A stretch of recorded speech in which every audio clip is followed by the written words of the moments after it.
It's working now. Yeah, I apologize. I have zero idea. All I know is that I tried to recreate it for like half an hour and couldn't get to recreate, so I have no idea. It's like once I shut everything else off and turned it back on, everything worked. So, oh well, life goes on. Hopefully you used the time wisely. You didn't just like go and like blow off the whole hour or something. You did? No. Oh, okay. Yeah. Okay.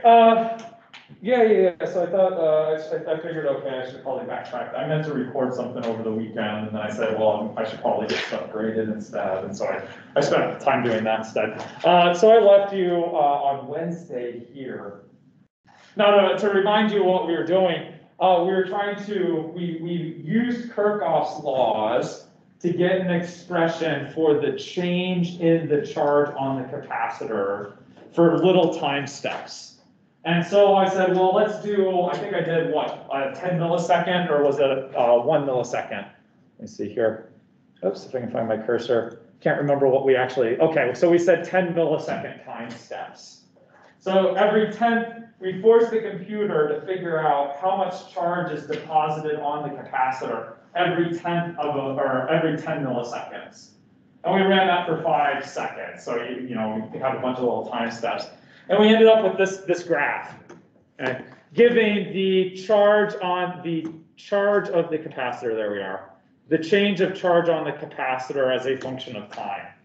And I said, okay, well, that's not quite the current. So I thought, oh, I should go back and we should actually calculate out the current going through the circuit as well. So let's do that real fast. So take care of that. Okay, there's the charge on the capacitor as a function of time. Let's go ahead and find the current while we're at it. Okay. So the current would just simply be the change in the capacitor value. So that would be my F2 divided by my time step, which is stored in B5. And again, same song and dance. We can just click and drag. Are you guys familiar with like what happens when you hit shift and the arrow keys on Excel? Or not? So if you hit, excuse me, control. I think is it shift or no, it's control. If you hit control and an arrow key, it'll take you down to the last non-empty entry. So for example, if I hit control and I hit down, you notice it'll take me to like column 500, or excuse me, row 500. Or if you don't want to have to scroll all the way back up, if you hit control and up, it'll take you all the way back up to the top. It's just an easy way to navigate around when you have a large spreadsheet. Just a little, I mean, if you ever find yourself needing, you know, if you have 1,000 rows, it's a pain in the rear to just scroll all the way back up. So here's what I'm going to do. I'm going to copy that cell, and then I'm going to go all the way down to the bottom. And then I'm going to go back over. I'm going to hit Control Shift and up, and that will highlight all the rows from where I started back up to the top. Okay. And then I'm going to hit Paste, Control V. And boom, that's the same thing as clicking and dragging the 500 rows. So I'll walk you through that again. What I did here is I basically copied that cell with Control C. I went over one, hit control down to go all the way to the bottom. I went back over one to get into the empty column. And then I hit control shift up. The control would just take me all the way back up to the top. The control shift says highlight everything all the way back up to the top. And then the last thing I need to do is just hit control V to paste in the equation to all those highlighted cells. Good. Questions so far? Yeah. So can you remind me why is the current, the delta Q provided by the time? Yeah. So we were dealing with the charging capacitor, correct? Okay. Yeah. You see, I'm kind of foggy. We were dealing with the charging capacitor, which means the charge that is deposited on the capacitor is due to the current running through the circuit. So if we can track how much charge is being deposited on the capacitor, we have an idea about how much current is flowing through the circuit. Good. Yeah. Other questions? Or is your memory kind of getting jogged about what we were doing? Yeah. Are you able to post this like document? Yeah, I can post, you mean an Excel spreadsheet? Yeah. Yeah, I can post that, that's not a problem. Yeah. You can tinker around with it if you want, yeah. Yeah, other questions? And again, I'm just trying to give you some sense of, hey, where did this e to the negative t over rc come from? Where did that come from? Right. Now, I'm not going to actually give you the mathematical derivation, because the mathematical derivation requires calculus. So I'm doing the next closest thing I can do to that. I'm forcing the computer to do it, then we'll fit it, and you'll see that it's still an exponential. So that's the closest I can get without actually pulling out an integral.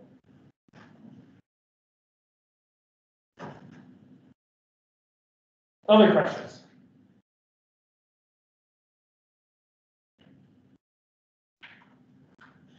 So now we're in a bulletproof scenario. If I plot the current as a function of time, so I go ahead and insert those two. Now you definitely, okay. Now we got that yada, yada, yada, that whatchamadoo-bobber. If you want to trend line it, we can. We'll add a trend line in here. We'll display the equation, display the R, and instead of a linear, I'll put it in an exponential. And now we see, let's see, if I resize that, will that do the font as well? You know, Microsoft, you think you know what you're doing. There we go.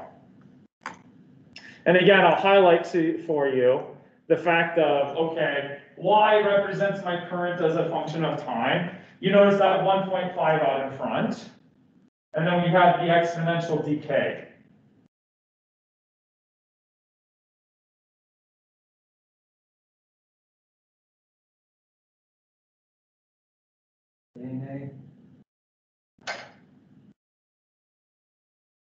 And it's not by accident you get 1.5 in front. That's the potential of the battery divided by the value of the resistor. So we had a resistance value of 8. We got a potential of 12. 12 divided by 8 gives us that 1.5.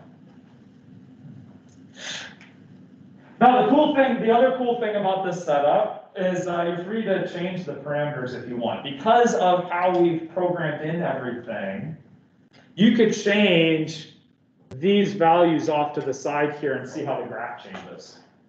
For example, what happens if we use a stronger battery? By stronger, I mean, what happens if we use a battery with a larger potential difference? In fact, how do you think that would change this graph? Let's say the current versus time. If I use a battery with a stronger potential, a larger potential difference, how will this graph change? Yeah, go ahead, talk to your neighbor, get an idea. How would this graph change? Both in terms of shape, maybe in terms of amplitude, like what changes about this graph? In fact, I could probably do both of them. See if I can get both of them on the screen here. Let's get this, sorry, I'm gonna make that just a wee bit smaller here. Put that there. Oh. Let's put that there. I'll put the final charge of the capacitor next to it. There. Wait, how's the current leaving the circuit? I'm sorry? How's the current leaving the circuit? The current is flowing around the circuit. Yeah. I should say, what happens when the capacitor becomes fully charged? What should happen to the current? Zero. It goes to 0. So what happens is, it's not that current is leaving the circuit. What's happening is you're witnessing that the capacitor is becoming fully charged, and so current is no longer flowing through the circuit.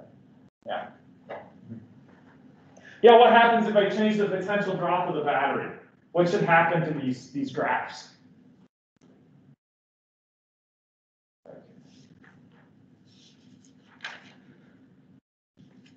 So instead of 12, I choose like 20. What should happen to the max charge stored on the capacitor if I increase the potential drop across the battery? Should I force more charge onto the capacitor or less charge onto the capacitor?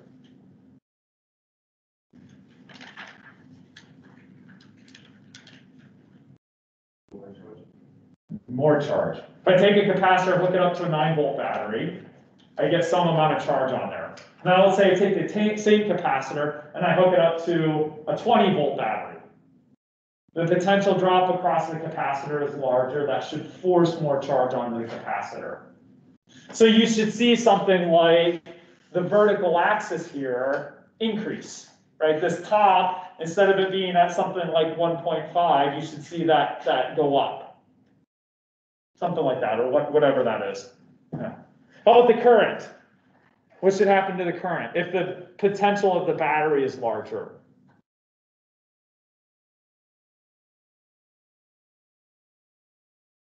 Initially, the capacitor is uncharged. Zero charge on the capacitor.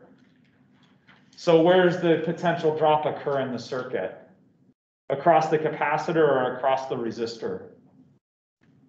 There's no charge on the capacitor. Across the resistor. At time equals 0, the instant I throw the switch, there's no charge on the capacitor. The potential across the capacitor is 0. That means the full drop happens across the resistor. And so if the potential of the battery is higher, what can you tell me about the current? That instant. It's higher as well. It's also higher. So when I change the battery potential, I would expect this graph to change in scaling, that this asymptotic behavior should happen at a higher value. I would expect the starting current to be at a higher value. In terms of the shape, though, I don't think anything should change. So let's double check that. Let's go. Whew! Order is restored. See, boom, we just redid it. Right? All I did was now I can change this value. You can change it to whatever you want. Right? You see all the numbers behind change, and you see that lag though, right? Like I hit the answer, the numbers behind change, but it's doing all 500 of those calculations. Actually, 500 times 1, 2, 3, 4, 5. It's doing 2,500 calculations. So that's why it's taking a little time for it to update. Okay. Sweet. So now this follows what we would kind of expect. If I increase the potential of the battery, I expect the max charge on my capacitor to go up. I expect the initial current to go up. Notice the shape stayed the same. Right? You get an exponential decay of the current to 0. You get a 1 minus the exponential for the charge.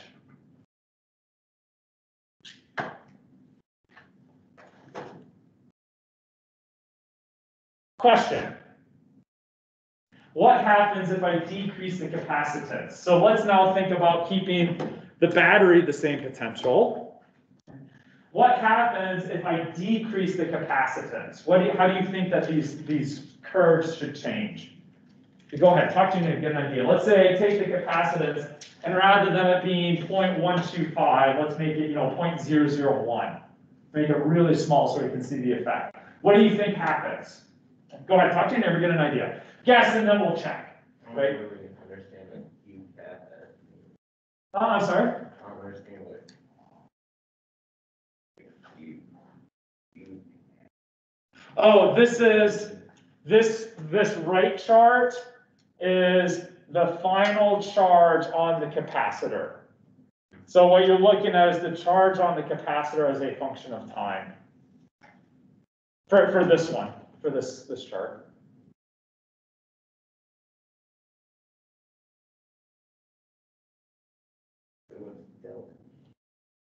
Delta Q is how much the charge of the capacitor changes every 10 milliseconds. Yeah, so this one, this is how much it changes every 10 milliseconds. So we start off with 0, we add on 0.015 so that the final value is now 0.015. So after 10 milliseconds, we've dumped that much charge onto the capacitor plate. So where does that value? I'm sorry? Where does that value come from? That one I will refer to Wednesday's lecture. Yeah, I think we had some equation that told us how much the charge changed per every time step. So I don't have it on me right now, but we had an equation for that.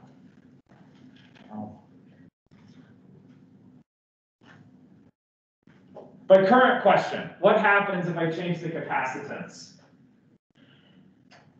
And that, we don't need to know the background equation for that, so we don't need to even worry about Wednesday's lecture. You can tell me from a physical standpoint, what should happen if I decrease the capacitance?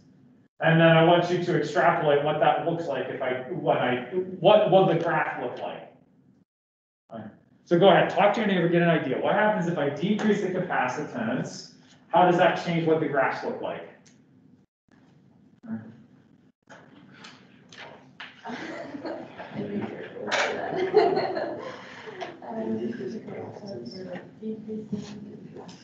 Oops.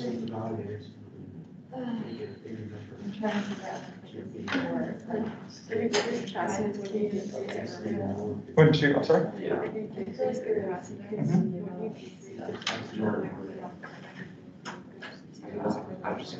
Okay, so yeah, let's start on the right graph then. You said it doesn't store as much charge. So what happens to the vertical scale? It's going to go down good. And what happens to the current then if it does not store charge? It's going to also go down. Okay, good. So you've got an idea about the vertical scale. How about the shear?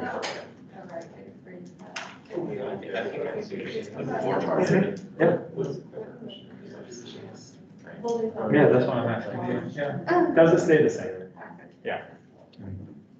So yeah, there's a reason I started with the battery, because that's the easiest one, but the capacitance is a little more tricky. Yeah. Okay, yeah, yes, you're saying the same, yeah. But, they're saying how to graph. That's a great. Yeah. Can you put a display equation on the other graph? Oh, yeah, you mean the, oh, you got me. Maybe. Will it allow me?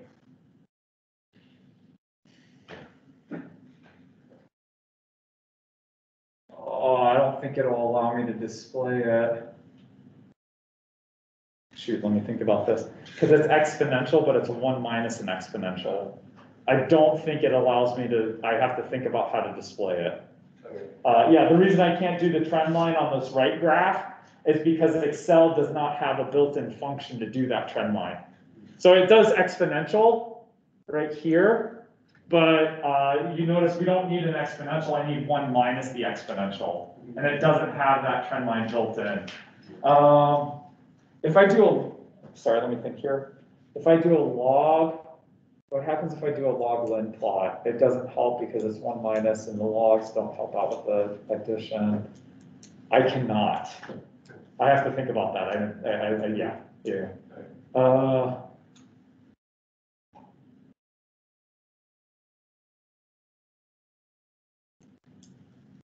If I do the y-axis -1 and then it presents it as a logarithm, then it'll give me a straight line and then I can fit it with the trend line. Do you remember linearization from lab? Okay, blank stares. No, I cannot do it. Yeah, I can't do it just because of the form of the equation and the abilities of Excel. Yes, okay. And I asked linearization in lab and got a blank stare, which means, okay, you're not comfortable with it, or Leo probably had to do it, but you're probably not comfortable with it, so that's fine. He probably called it something else.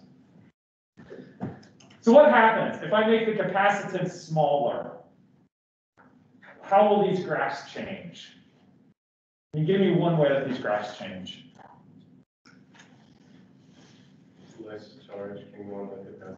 Let's start, remember, capacitance is a measure of how much charge can be stored. For a given potential, how much charge can be stored. So if I keep the potential the same, but I decrease the capacitance, I should get less stored charge. How does that manifest itself in this right graph? Smaller y, right? Less charge is stored. That means that the y-axis value should be decreased. Well, if there's less stored charge on the capacitor, what can you tell me about the current running through the circuit?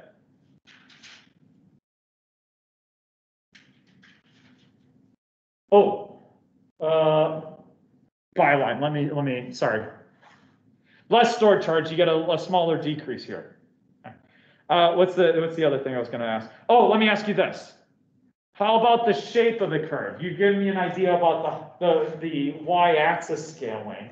How about the shape of the curve? Does that change at all?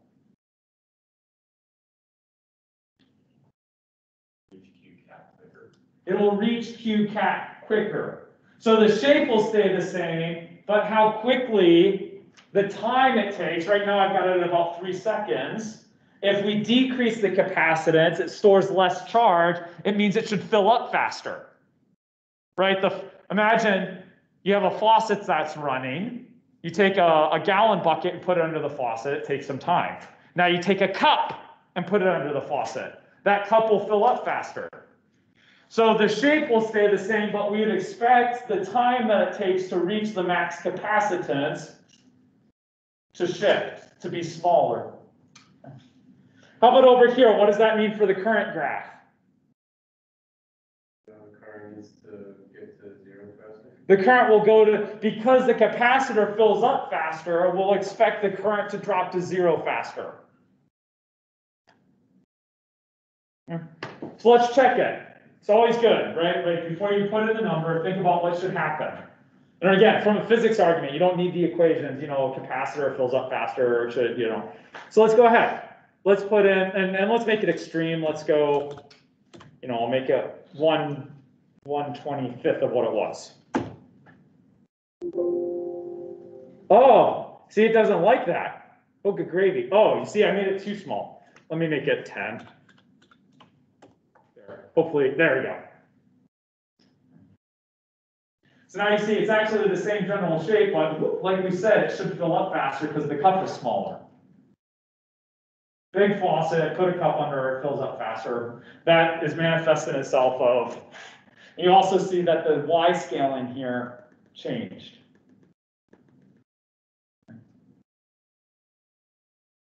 Next question, why didn't the Y scaling over here change?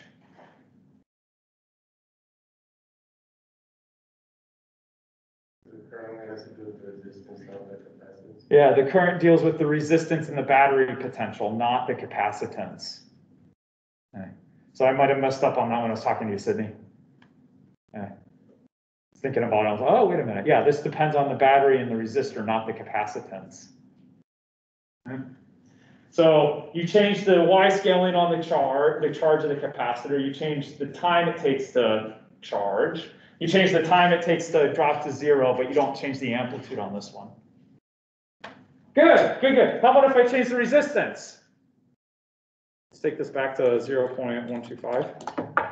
Yeah. How about if I change the resistance? What's going to change? Make it smaller. That's what we'll do. What happens if I make the resistance smaller? How are these graphs going to change? Shoot. Here I thought I was all disciplined and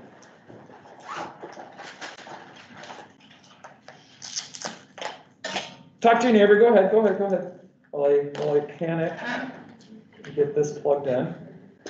Don't worry. Greg will rapidly plug stuff in, not lose you guys. There we go. Order has been restored. Yep.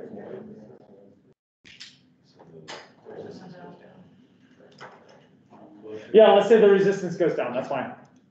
Yeah. We'll decrease the resistance.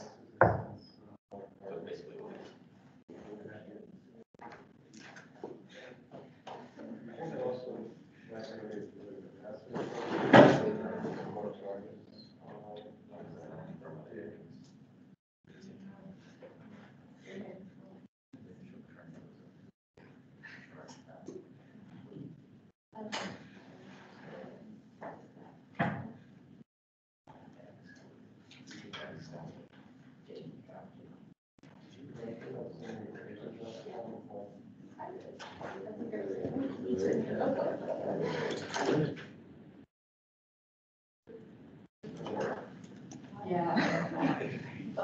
You did it.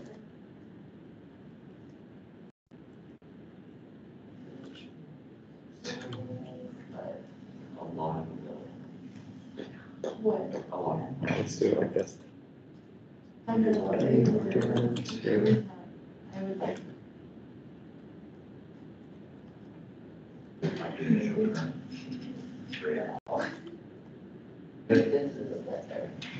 If resistors are parallel, then with zero current through one with more resistance. If the resistors are in parallel, for this problem? No, there's still stuff number two. Oh, okay, we'll have to deal with homework problems, yeah, let's finish this conversation, and we can double back if you have a question. Yeah, let's do this.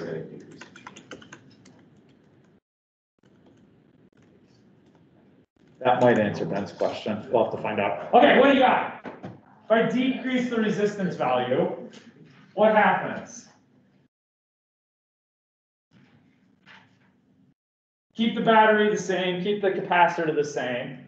Let's start over here. If I decrease the resistance value, what happens to the current?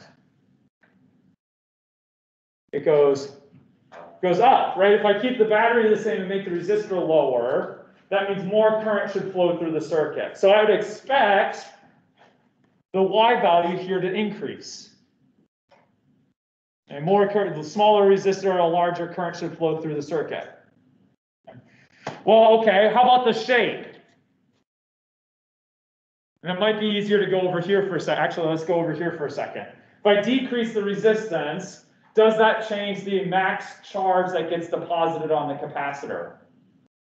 No. So what does change about this graph, the charge of the capacitor versus time? If the current is higher. It's not going to take as long to charge it. Now that's like having a gallon bucket under a drill, like a leaky faucet, as versus a gallon bucket under a bathtub.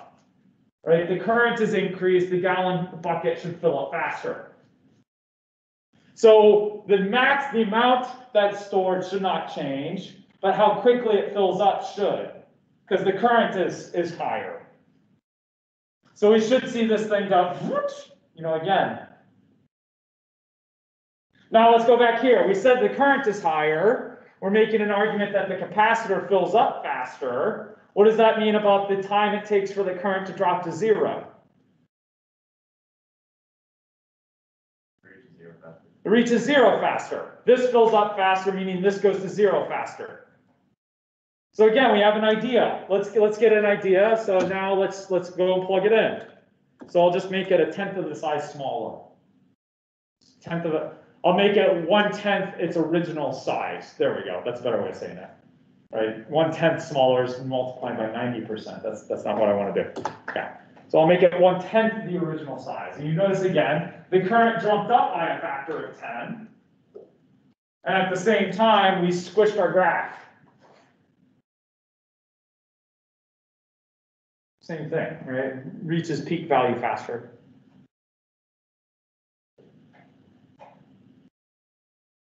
Anything?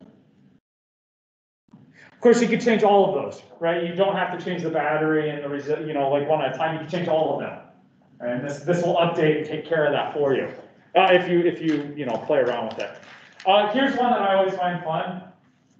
What happens if I put more charge on the capacitor than it should have? Right now, we see, for example, the capacitor should only hold about 1.5 coulombs, based on this graph. What happens if I put something like 10 coulombs on? And we can do that, right? I'll just have to change this. What happens if we start off not with an uncharged capacitor, but a charged capacitor? What do you think will happen? Just out of curiosity. If I have too much charge on the capacitor when I hook it into the circuit, will current be driving charge onto the capacitor? Survey says, no, what should happen? Current, instead of current going onto the capacitor, current should go off, right? If there's too much charge on the capacitor, then what will happen is that current should flow off, charge should leave the capacitor. Current should flow off the capacitor. Let's take a look. Hopefully we programmed this in right. So let's go through and interpret what's happening here. First of all, you notice that I started off at 10 coulombs. It's only able to hold 1.5. So what happens is you get this exponential decay down to asymptotic behavior. This should be 1.5. In other words, charge will flow off of the capacitor until it has that 1.5 coulombs, and then everything's good. Let's look over here. What happened? Why is the current now negative?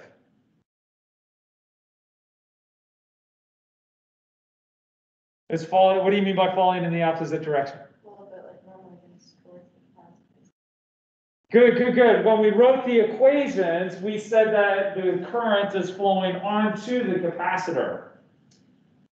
But this says, well, no, that's the wrong direction. Hence the negative sign, right? If we take an assumed direction, a negative sign simply means that we assume the wrong way. When we wrote all of this in, we assumed that charge is going onto the capacitor, and therefore positive current means it's going onto the capacitor, negative current means it's coming off. So this means that when we have a charged capacitor, and we hook it into our circuit, current leaves the capacitor, and it, again, asymptotically approaches zero. So it's kind of cool in the sense we started off with writing down an equation considering the situation of a charging capacitor, but this is perfectly general. We could also apply it for a discharging capacitor. In fact, a discharging capacitor, let's go ahead and just set the potential equal to 0. And now we've got the equation we've got the shapes of the curves for the discharging capacitor. You start discharging capacitor, you charge up the capacitor with some charge, you hook it in the circuit and let it bleed off. Excuse me, this number isn't updated. I don't know if you've ever noticed that with trend lines, they don't update when you update the graphs. Yeah. So this, you say, well, okay, I've got the equation. I say, oh, nay, unfortunately, oh, wow, it doesn't even let me click it right now. What's going on there? That's weird. Okay, let's just get that trend line. Can I select the trend line? Okay, oh gosh, undo. I don't know what I did. Okay, don't believe that equation there. Unfortunately, the equation doesn't update with the graph. But the nice thing is that we programmed it in, you can get all 4 behaviors. Yes, if you really wanted to, you could use this thing and actually cheat and get the values directly. If you really wanted to. Don't do that. I'm going to work your way through it a little bit, but you can use this to kind of play around and examine. And I'll see, yes, I can post this, make it available on Moodle. I'll see, maybe I can program it into Desmos and then you can kind of animate it and see what happens. So like, yeah, I forgot, one of you used Desmos and I was like, oh yeah, of course I should have mentioned that. So you can use Desmos to increment the resistor value and then you can play it as a video. Or you can increment the capacitor value and play it as a video. Or you can increment the potential. So you can adjust all those parameters and watch it as a video. And if you're really feeling fun, then you do all 3 at the same time. So the graph's just, like, it's shrinking and stretching, shrinking and stretching, it's growing, and it's, no. Okay. Questions on that?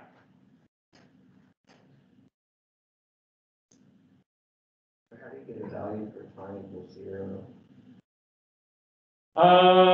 Yeah. So if you have a capacitor, let's say here, let me go back up to the charging case here. No, with the equation, wouldn't it turn the entire left side to 0? If you have a discharging capacitor at a long time, you are right, the current drops to 0 and the charge on the capacitor drops to 0. Or if you have a discharging capacitor and you're starting at exactly at time equals 0. So you have a discharging capacitor and you hook it into the circuit. Okay? You get a particular value for the current. namely the potential drop across the capacitor divided by the resistance. So what's the drop? Oh, we don't have a good expression for the drop across the capacitor. Let me put that in. Let's see. If I know the charge on a capacitor and I know its capacitance, how do I get the potential drop across the capacitor? Should ask you that. Fine. V equals Q over C. If I take the total charge divided by the total capacitance, I get the drop across the capacitor. Let me go ahead and put that in. I don't have it written anywhere, so I'll just put it right here, V cap. So I need to start off with B4 and divide by B3, excuse me. The initial charge divided by the initial capacitance, excuse me. The initial charge divided by the capacitance. So I get, why do I get 80? Oh, no. Have I done something goofy here? Q divided by V equals C. So Q divided by C equals V. Why am I getting 50 here? Oh yeah, duh. We're good, right? The drop across the capacitor is 80. What's the current through the resistor going to be? 80 divided by 8. 80 divided by 8 gives me 10. Notice the initial current is 10. Yeah. I was like, why is that not 10? Yeah, I forgot the resistor value.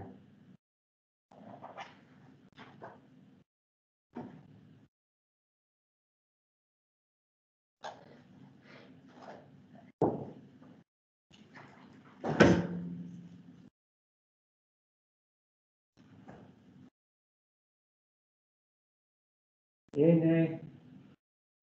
Yeah. So if you were to rearrange this equation to be a discharging, would you just do 1 minus E to A of T by the R of C? Yeah. In fact, let me write that up here. Did I throw in some? I think I threw in some blank slides here. Oh, excuse me. Let me start the slideshow here. Oh, wait, I already have them written. Okay. Let's do this. So instead of you having to watch my messy scratch writing, sometimes this is called electrodynamics. You notice we are no longer we're worried about the time dependence of the current. Okay.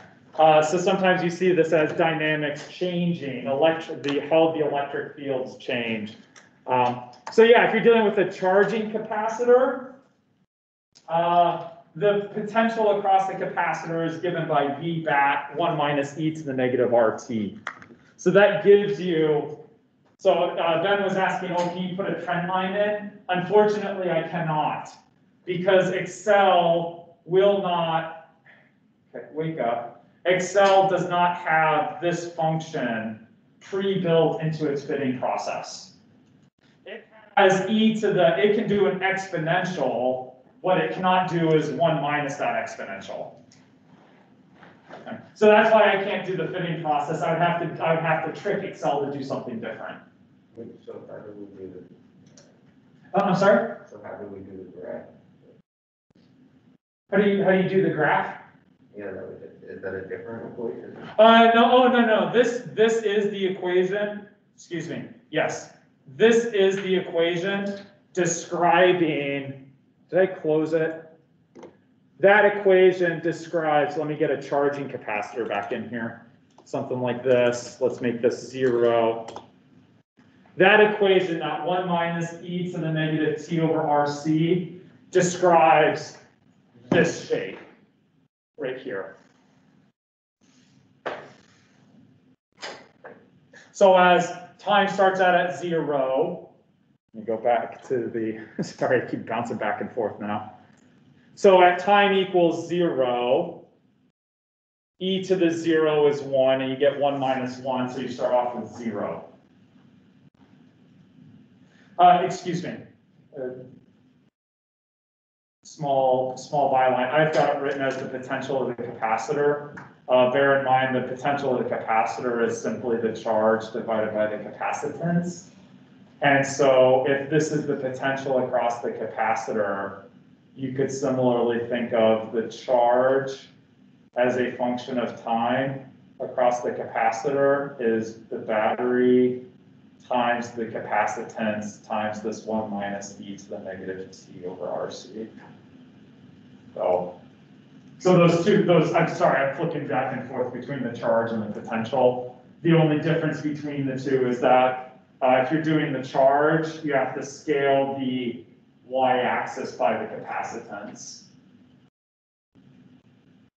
So it's the same shape, is what I would get at. Sorry, I did that Excel off the cuff and it doesn't match what I have on my slide. Yeah. So would this be for charging or discharging capacity? This is for a charging. Yeah. I was just saying, because like, the one you gave us for charging it's just e to the power of that value. Is it the current? Yeah. It's the current. Yes, I agree. Okay. The current, right here. Yes. And yeah, so if I'm thinking about the drop across the capacitor, I get this equation. Or if you prefer to think of it as charge as a function of time. Similarly, the drop across the resistor is written like this. Or if you prefer, you could think of current as a function of time being the potential of the battery divided by the resistance times this e to the negative t over RC.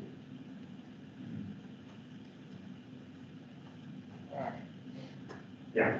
Does that answer your question? Yeah. Yeah. So it depends on which thing you're looking at, the charge or the current. Yeah.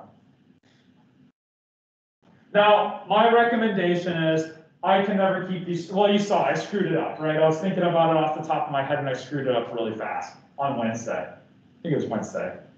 And then I said, oh, wait a minute. I got about halfway through and realized I screwed it up and then I stopped and recorrected myself. So the same thing would be for you. I would say, don't memorize these equations because you're liable to screw them up at some point. The thing I would tend to tell you to think about is think about what happens, for example, to the current at time equals 0 and the current at time equals infinity. If you think about those limiting behaviors, you know, for example, a charging capacitor, when the capacitor is fully charged, the current should stop flowing. So at time equals infinity, the current should drop to 0. Or at time equals 0 for an uncharged capacitor. There's no charge on the plates. The potential drop across the capacitor should be 0, which means the full drop should happen across the resistor. And so at time equals 0, you should have something like V over R for the current. I tend to think about those two scenarios and then ask myself, which of these behaviors in time fits these conditions? And that tells me which equation I should write down. If you see that. If you take these, if you take time equals 0 and plug it in here, you get 0. Whereas right here, you get 1. And then you say, okay, well, which one of these tells me the right answer? So I don't memorize these. I remember the behavior at time equals 0 and time equals infinity. And I know that every expression should have this exponential in it. And between those three things, I can write down which equations I need. Can you explain, so are all of these for like the same time length or different time lengths?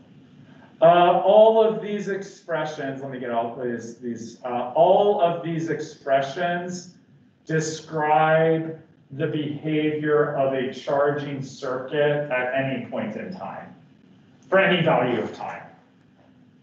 I just use the time is 0 and time is equal to infinity to distinguish the charging stuff versus the discharging stuff, which I have not yet written down. So all four of them can be used for I, 0 and I. Yeah. So if I wanted to plug in, time is equal to infinity, I could go ahead and plug that in, and I'll find that I have the battery potential divided by the resistance, e to the negative, I'll put in here infinity. And what is e to the negative infinity equal to? 0. So this would give me 0. And that jives with the behavior that I know should happen. Oh, So yes, I use time is 0 and time is infinity as a sanity check. Did I write down the right equation? But the equation itself should apply, is applicable for any time. So if you said, okay, well, what after 1 second? You could plug 1 second in and get the answer.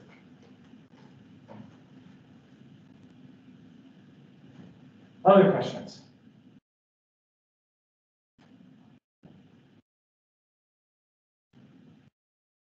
No, I apologize. I'm going to erase that writing there. So if you need that, write that down.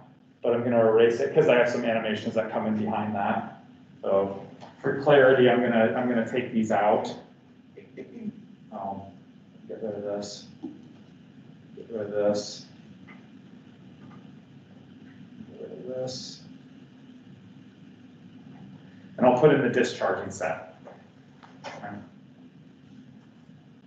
So you notice the discharging set, the main difference is rather than having this 1 minus e, it just ends up e to that, that negative exponent.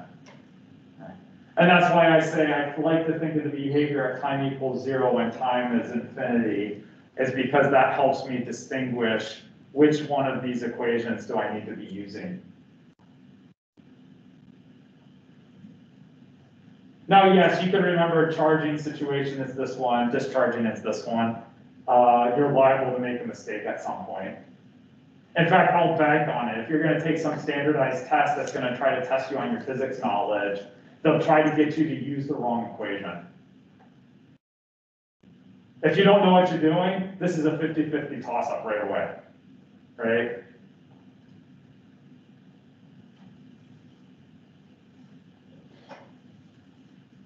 So just bear in mind, I think the easiest one, bear in mind that for a discharging capacitor, the charge should go to 0, whereas for a charging capacitor, the charge should go to some finite value. That'll save you from accidentally using the wrong equation sometime. I don't know if the MCAT, does the MCAT do charge RC circuits? Does it? Okay, yeah, I figure there's a little bit of that in there. I'd be really surprised if you actually had to apply the equations. There's probably some shortcut to it. I'm guessing the MCAT will probably ask you something like time equals 0 or time equals infinity. So they're going to check to see if you know those limiting behaviors. You might not actually need the equation at all. I don't know for sure, but I'm just speculating. I wonder if I should take it just to see how interesting the physics section is. But then I realized I got to sit through 8 hours just to do the physics stuff, and I'm like, that doesn't sound like it's worth my time. Right, like organic chemistry. I mean, I could be that guy that just fills in every blank and walks out after half an hour, and everybody's like, holy crap, that guy's really smart. He finished it in like half an hour. Makes everybody else nervous. Like, look at that guy, he finished it so quickly. Of course, if I finish it too quickly, then everybody's like, that guy doesn't know jack. Like, he just filled it and walked out.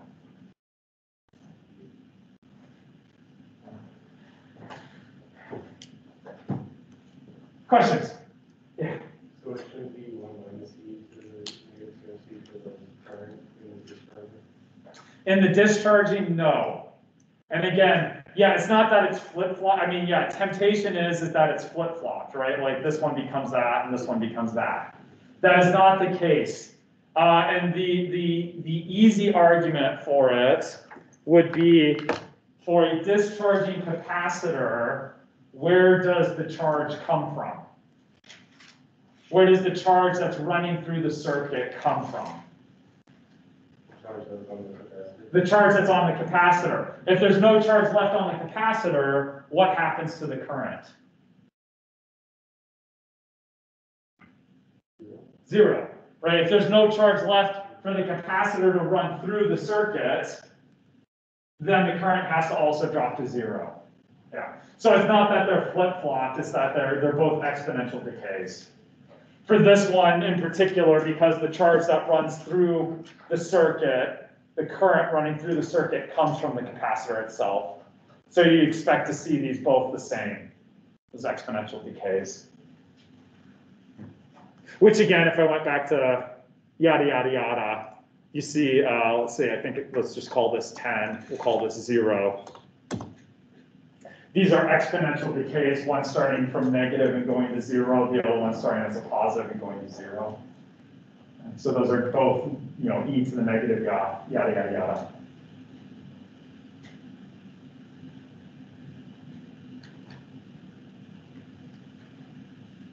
Yay, nay? Beating a dead horse at this point? I swear those defibrillators basically have this, right? There's some capacitor that you're charging up. And then I swear, like when you went to go and give a shock, it switches over to a lower resistance so you can discharge it really quickly. So it takes a little while to charge up that zzz. But then when you want to discharge it, you want to discharge it quickly. So I swear it must flip a resistor. You say, okay, I'm ready to shock. When you hit the button, it flips over to a lower resistor so it'll discharge fast. I don't know if we're supposed to do capacitor or resistor equation.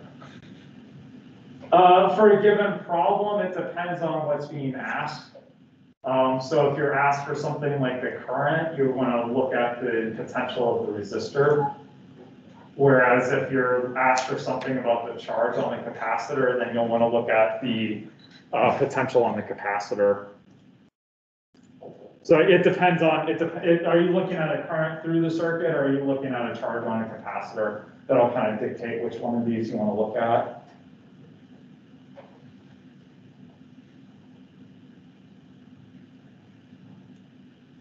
The last thing, and then I'll stop with it. Charged capacitors act like brakes in the circuit. Uncharged capacitors act momentarily like perfect wires. Say that again. If a capacitor is fully charged, it's as if somebody walked in and clipped the circuit with a shears, right? As they break in the wire, no current flows through. That's not physically what's happened, but from an electric standpoint, it's as if no charge is allowed to flow through that branch whatsoever. So what's the function of a capacitor and electronics? Yeah, it can do some really cool things. Let's see here. Number one, this is a really not the main use, but one thing that it can do is if there is a brief power interruption, the capacitor can provide enough current to keep running your electronics for a moment. So if the battery's hooked up, and all of a sudden there's a brief spike where the battery gets disconnected, the capacitor can provide the current to keep your electronics running. So one of the things, actually this goes into a larger idea. Yeah, you have capacitors in your circuit to take care of the fact that your power supply fluctuates ever so slightly. So your power supply from that wall socket, you ever notice that there are some gray sockets and then there's some orange ones? You ever notice that? You ever ask yourself why? If you haven't noticed it, it's okay. If the power was cut off, would the charge flow back towards the power supply? Like if you have a capacitor.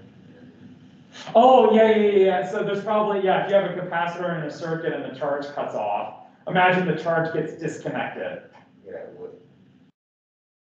Then usually there's some other fancy electronics, like if the power gets disconnected, it connects a different circuit and then it would bleed off the capacitor. So there's some other stuff going in there.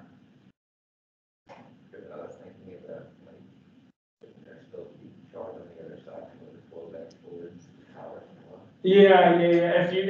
If the power supply were still connected and there was a path to it, then yeah, it could bleed off back to the power supply. Let's say if the power supply is interrupted, in other words, like, for some reason it gets disconnected, like, a squirrel chews through a line or something. then there's no path back to the power supply, so then it goes through your computer instead, something like that. But yeah, like you ever notice like the gray sockets versus the orange ones? The orange sockets are supposed to be what's called clean power, whereas the gray ones are not. What that means is that the fluctuation in the power supply is more severe for the brown or the gray ones than it is for the orange ones. Now, what does that mean? If you have a sensitive piece of electronics, I don't know, like a mass spec or something, you generally want to hook it into the orange sockets because those go through an extra set of capacitors and some other stuff to filter the signal to make sure it's more constant. So you tend to hook up, and I think that's a standard in buildings. I'd have to I think it's a standard in building, like scientific buildings, is that when you see these orange plugs, that represents clean powers versus regular, quote unquote, dirty power from the regular sockets. So that's what happens. And I hazard to bet if you go up into the instrumental lab, I'm guessing that most everything's plugged into an orange socket. Because again, that's clean power, it's going through something else. It also might be hooked up to the generator, that I don't know. So the orange sockets might actually be hooked up to the generator, so if the power goes out, the generator kicks on and your stuff stays running. The orange sockets are clean power. So they don't, usually it's that the signal does not fluctuate very much. Usually there's some sort of additional electronics like capacitors that filter out these brief variations that occur in the power. No, I mean, that's conceptually what's going on. I'm sure that, the electrical engineers and the power supply specialists have more fancy ways of doing it. But one function of a capacitor is that you can use it to smooth out fluctuations in your signals. I thought the capacitor would just shut off. You're right, I'm thinking of capacitors in more complicated arrangements than in series. So you can put them in parallel and that helps, you can put it in parallel with the resistor and that helps do some filtering. Or for example, again, if you put a capacitor in parallel with the resistor, if your power supply cuts off, all of a sudden your capacitor provides the current from, yeah. So something like, excuse me, I should just draw it. If you have a power supply like this, and then you have a capacitor and a resistor, your capacitor might be fully charged, so no current flows through this branch, and all the current flows through your resisting branch, your resistor. But then, for example, if the power supply gets knocked off, all of a sudden current can come from the top capacitor plate and run through the resistor that way. And that will briefly maintain the power. Again, it depends on how big this capacitor is, right? How much stored charge it has. It won't last indefinitely. And there are probably better ways to do it. But if you're just talking like very momentary drops in the power, then the capacitor can hold you over for, a second or two.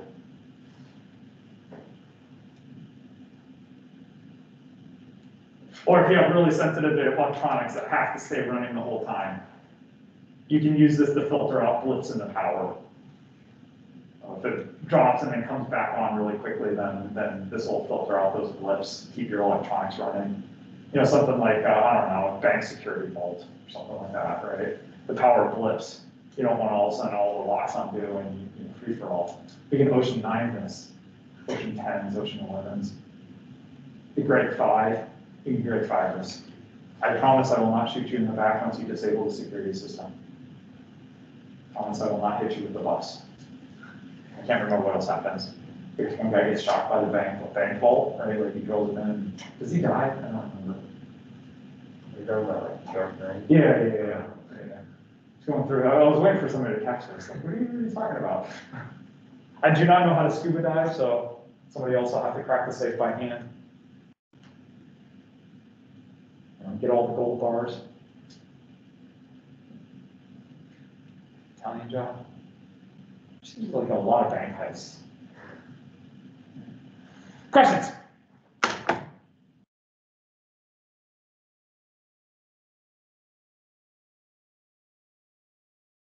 That's all I have to say about that.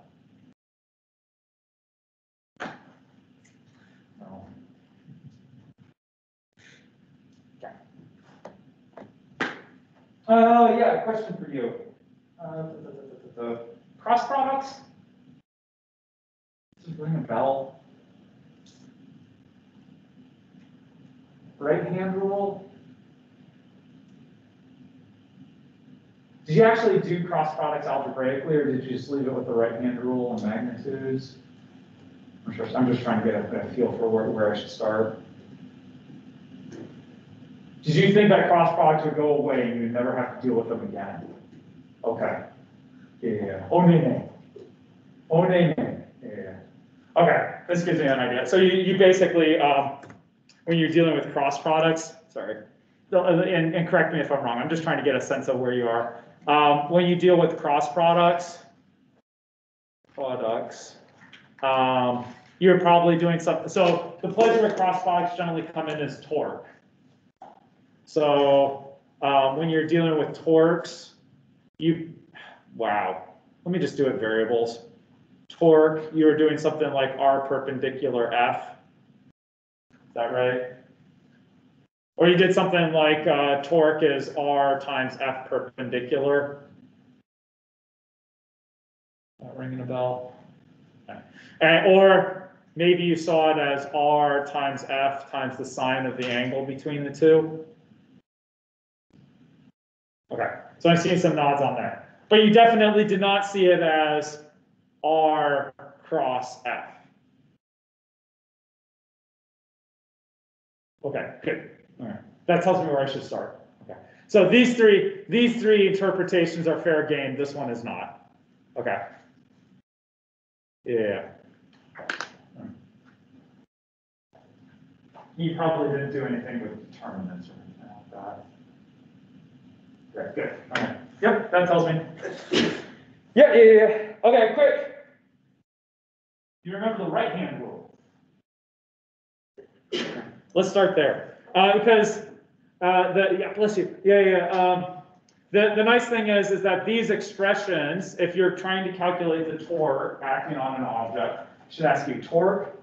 I'm throwing it out like you remember what it is, but what is torque? Yeah, what does this mean?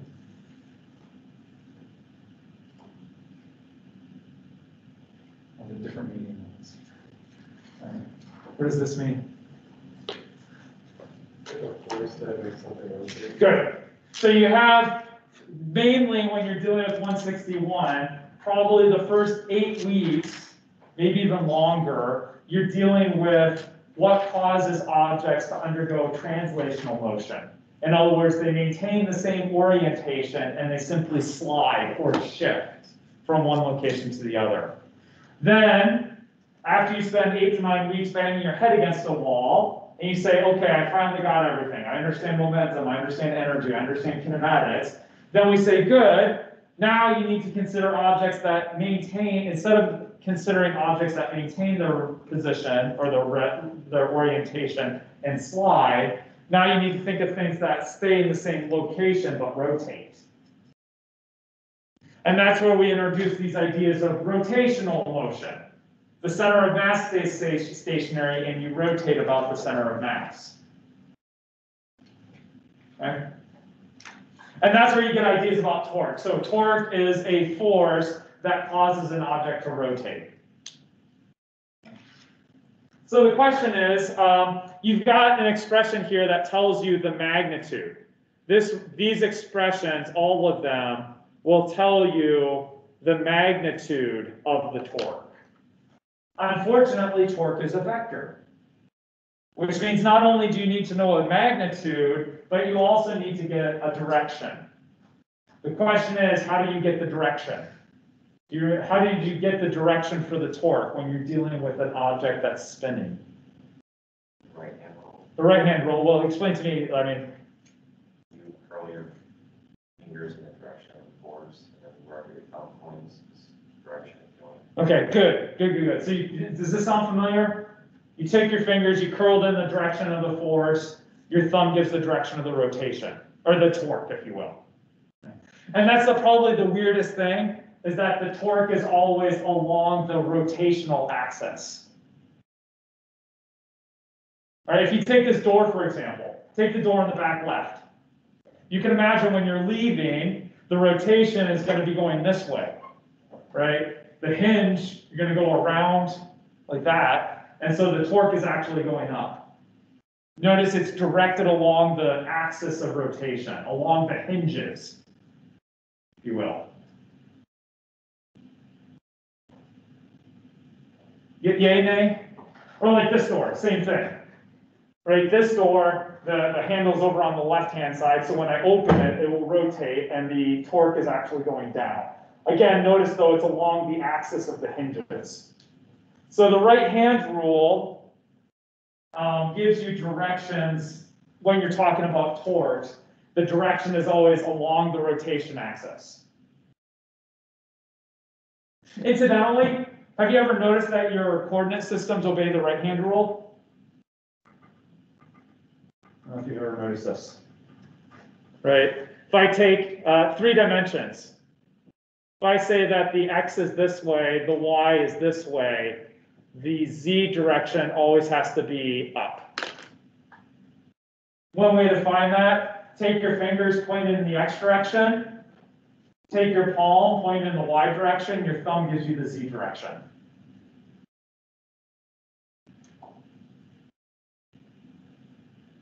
Like this. Take your finger, point in the x direction, take your palm, point in the y direction, your thumb will give you the z direction. It's a right-handed coordinate system. Incidentally, try it with your left hand.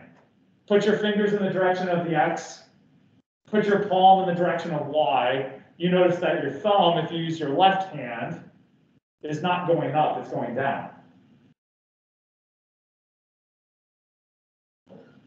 Yay, nay? See that?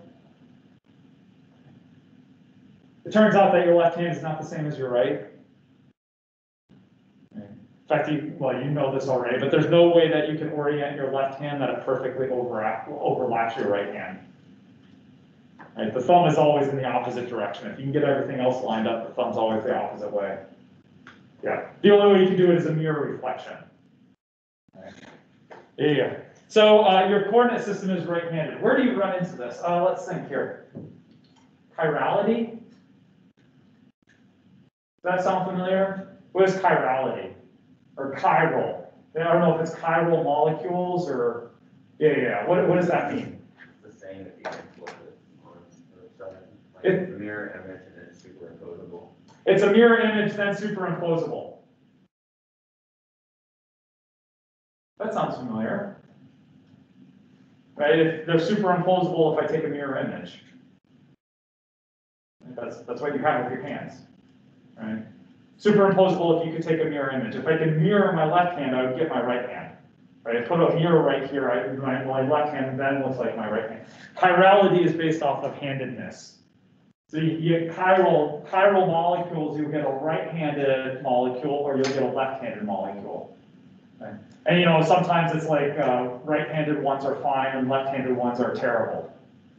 Like, isn't mad cow disease like this? Is it a chiral problem?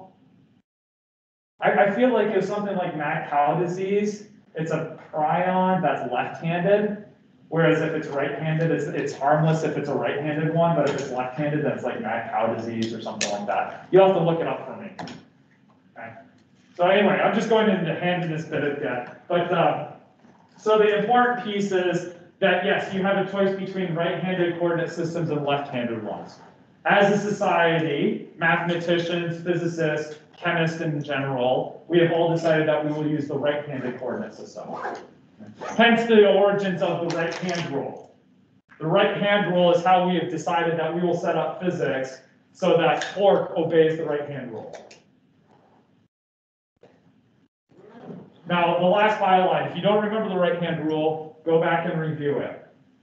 Because we are going to move into forces due to a magnetic field. We've talked about, we're setting the electric field aside. Coulomb's law is done and over with. Forces due to the electric field.